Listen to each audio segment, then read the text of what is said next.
दोस्तों, इस वीडियो को जरूर देख लेना। ये वीडियो आपके बहुत काम आने वाली है। क्या आपने कभी चार तार वाला कैपेसिटर देखा है? नहीं देखा है तो आज देख लो। इस पर मैं डिटेल जानकारी देने वाला हूं। ये कहां पर इस्तेमाल होता है, इसमें चार वायर या चार टर्मिनल क्यों होते हैं, ये आपको डिटेल से बताऊंगा। साथ ही इसको चेक कैसे करते हैं, इसकी वैल्यू क्या होती है, ये सब आपको सीखने के लिए मिलने वाला है। अक्सर आपने देखा होगा कि सभी प्रकार के कैपेसिटर में सिर्फ दो टर्मिनल का इस्तेमाल किया जाता है। डीसी हो, एसी हो या किसी भी प्रकार का कैपेसिटर हो, उसमें दो ही टर्मिनल होते हैं। और ये चार टर्मिनल वाला कैपेसिटर इस्तेमाल कहां पे होता है, चलिए बताता हूं।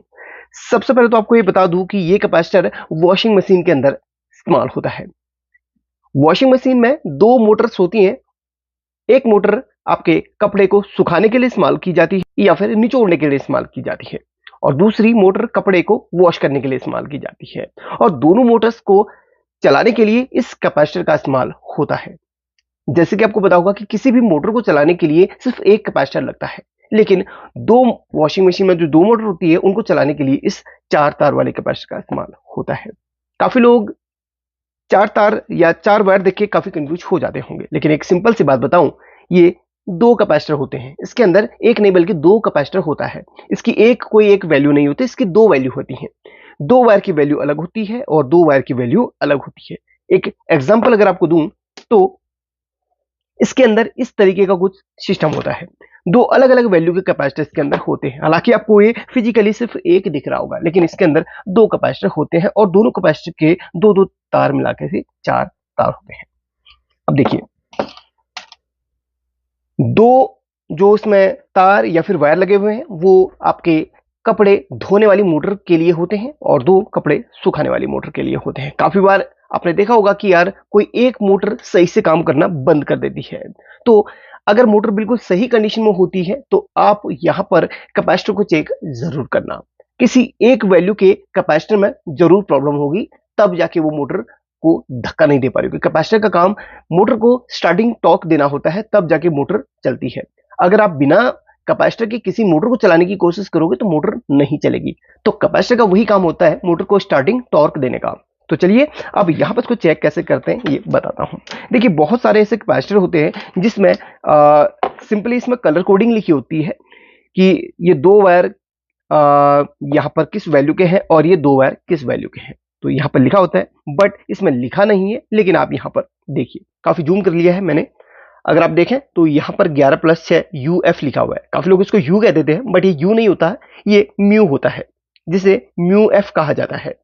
या फिर आप सीधे माइक्रोफेरेड कह सकते हैं या MFD कह सकते हैं। ठीक है, तो ये इसके दो वायर 11 माइक्रोफेरेड के हैं और दो वायर 6 माइक्रोफेरेड के। 11 माइक्रोफेरेड का जो दो वायर हैं वो आपके कपड़े धोने वाली मोटर में इस्तेमाल होते हैं, और ये उससे जो कम वैल्यू का होता है 6 माइक्रोफेरेड का होता है, वो कपड़े सुखाने वाली, क्योंकि जो कपड़े धोने वाली मोटर होती है वो ज्यादा वजन झेलती है। मींस आपने देखा होगा वो 8 किलो 6 किलो उसमें लिखा होता है, तो उतने वजन को घुमाने के लिए इस्तेमाल की जाती है। उसके लिए थोड़ा सा पावरफुल कैपेसिटर की जरूरत पड़ती है, जिसके लिए 11 माइक्रोफेरेड इसमें लगाया जाता है। किसी किसी में थोड़ा सा ज्यादा थोड़ा सा कम भी हो सकता है। तो दो जो ज्यादा माइक्रोफेरेड का जो दो वायर होती है वो कपड़े धोने वाले के लिए इस्तेमाल होती है। अब इसमें कौन कौन सी वायर में कितनी वैल्यू आ रही ये आपको दिखा देता हूं। हमारे पास एक मल्टीमीटर है जिसमें कैपेसिटर की कैपेसिटी हम चेक कर सकते हैं। इसमें कैपेसिटी चेक करते हैं और सही है या खराब है उसको हम बजर मोड में चेक करते हैं। तो कैपेसिटी चेक करते हैं सबसे पहले इसकी इन दो वायर के पेयर। देखिए, यहां पर तो कलर कोडिंग आपके उसमें हो सकता है अलग हो, तो आप चेक जरूर करना। दो दो वायर के कोई भी पेयर लेना जिसमें आपको वैल्यू दिखा दे, वो आप बिल्कुल सही है। जैसे हम इन दोनों वायर का लेते हैं, इन दोनों वायर का लेते हैं तो देखते हैं इसमें क्या वैल्यू आ रही है। तो इसमें आ रही है 12.8 या 9, यानी कि ये 12 माइक्रोफेरेड दिखा रहा है। हालांकि इसमें 11 लिखा है तो एक ऊपर एक नीचे चलता है। अगर ये 10 भी दिखाएगा तो भी परफेक्टली काम करेगा, अगर 12 भी दिखा रहा तो भी परफेक्टली काम करता है। अगर सपोज यहां पर ये 11 वाला सपोज यहां पर ये 2-3 माइक्रोफेरेड दिखाता है, तो क्या होगा, ये कैपेसिटर आपका वीक हो गया होगा। इसके अंदर इस ये 11 माइक्रोफेरेड वाला जो कैपेसिटर इसके अंदर लगा हुआ है वो वीक पड़ गया होगा, उसकी जगह पे आप रिप्लेस कर सकते हैं। जब आपका कैपेसिटर वीक पड़ जाता है तो मोटर धक्का नहीं दे पाती, मोटर चल नहीं पाती है। तो ये हमारे 11 माइक्रोफेरेड वाला हो गया, और ये ये आपका कितने 6 या 7 एक सेकेंड। मैं मल्टीमीटर में काफी बार है ना, मल्टीमीटर में भी दिक्कत होती है अपने।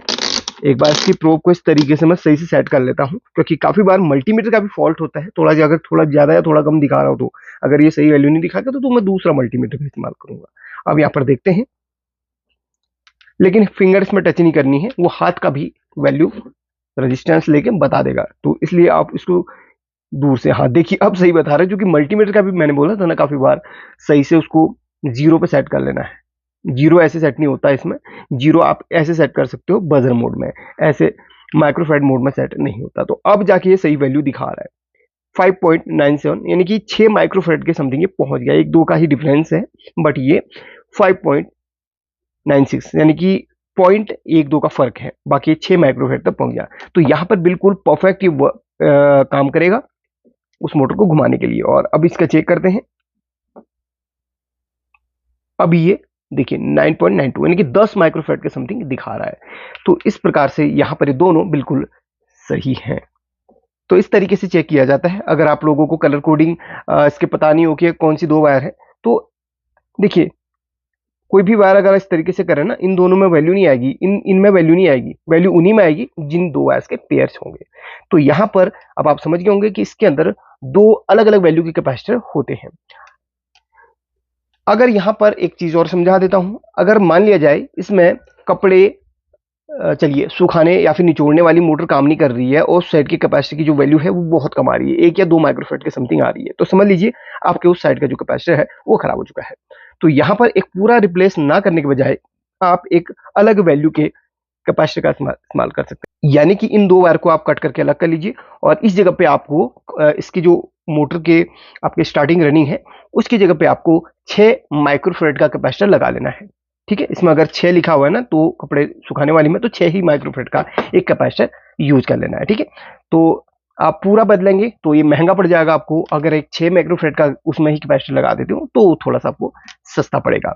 सपोज कीजिए अगर आपके कपड़े धोने वाली मोटर यानी कि 11 माइक्रोफैराड का इसमें प्रॉब्लम चल रहा है, तो इसकी वायर हटा के या इसके इस तरीके से कनेक्टर निकाल के आप यहाँ पर इसमें इसमें आप 11 माइक्रोफैराड का इधर पे कैपेसिटर अलग से लगा सकते हैं। ठीक है, अगर पूरा नहीं चेंज करना चाहते तो एक भी आप चेंज करें, तो एक अलग से कैपेसिटर भी लगा ले तो भी आपका काम बन जाएगा। बहुत सारे कंफ्यूजन आपके मन में जो थे वो सभी मैंने क्लियर कर लिए हैं।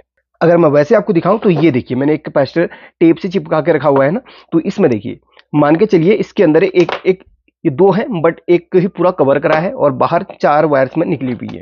तो इनमें देखिए, इनमें भी वैल्यू आप देखिए, जैसे ये देखिए 4.5 यानी कि 5 माइक्रोफैराड मानेंगे इसको हम, क्योंकि 5 ही इसमें लिखा हुआ रहेगा, कम दिखाता है। तो ये रहा हमारा 5 माइक्रोफैराड का कैपेसिटर और ये रहा अपना 3.5 माइक्रोफैराड का कैपेसिटर। ठीक है, तो ये अलग अलग वैल्यू के कैपेसिटर हैं, लेकिन यहाँ पर ये एक ही कवर में रख दिए गए हैं और इसमें से 4 वायर बाहर निकाल दी हैं। तो सिंपल से आप समझ गए होंगे। अगर ये वीडियो पसंद आई और कैपेसिटर को चेक करने का तरीका पसंद आया तो लाइक करके वीडियो को ज़्यादा से ज़्यादा शेयर कर लेना। और ये कैपेसिटर अगर आपने पहली बार देखा हो तो कमेंट करके जरूर बताना। और हाँ, कैपेसिटर खराब है या सही है कैसे पता करते हैं, मल्टीमीटर को बजर मोड में रखिए और 0 को सेट कीजिए, बिल्कुल 0 पे आना चाहिए। मल्टीमीटर की बैटरी वीक हो जाए तो 0 सेट में प्रॉब्लम आ जाती है।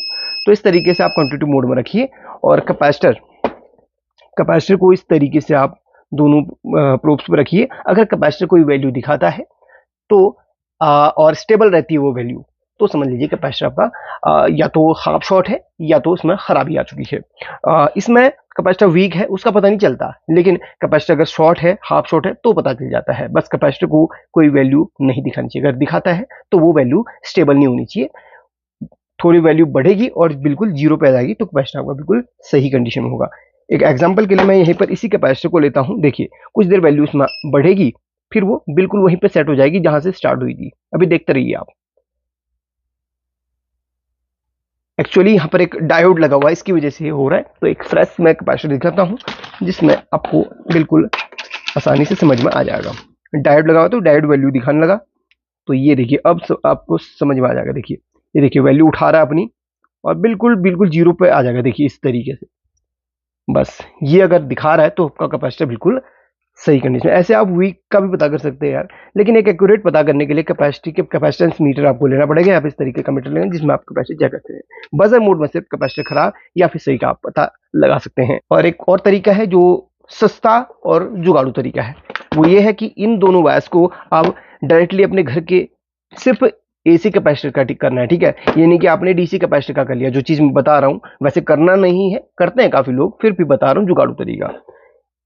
एसी कैपेसिटर के को डायरेक्ट हमने फेज न्यूट्रल पे डाल देना है और लगभग 2 सेकंड के लिए डालना है, निकालना है, इस तरीके से स्पार्क करना है। अगर स्पार्क ज्यादा होता है तो आप समझ लीजिए आपका कैपेसिटर बिल्कुल सही कंडीशन में है। स्पार्क बहुत कम होता है इसकी वैल्यू के हिसाब से तो समझ लीजिए कैपेसिटर वीक है। काफी लोग ऐसे पता करते हैं। अगर आप भी ऐसे पता करते हैं एसी में डाल के तो कमेंट करके बता दो। वैसे काफी लोग सोचते होंगे एसी डाल के कहीं देर तक डाल तो फट जाएगा, ऐसा नहीं होता। कैपेसिटर की जो है ना ज्यादा ही ये देखिए 450 वोल्ट का कैपेसिटर है, ये फटता नहीं है, इतना आप याद रखना। जिन जिन के मन में ये वहम होगा कैपेसिटर ज्यादा देर लगाने से फट जाएगा तो कमेंट करके बताना। आप लोगों के जो मन का वहम वो मैंने दूर कर दिया, कैपेसिटर फटता नहीं है। ये देखिए 450 वोल्ट का कैपेसिटर है, ऐसे नहीं फट जाएगा क्योंकि घर पे हमारी मात्र 220 वोल्ट तक आती है, अभी 209 वोल्ट है तो ऐसे फटता नहीं है। चलिए टेक केयर, अपना ख्याल रखिए, कुछ नई जानकारी लेते रहिए। Thank you so much watching this video.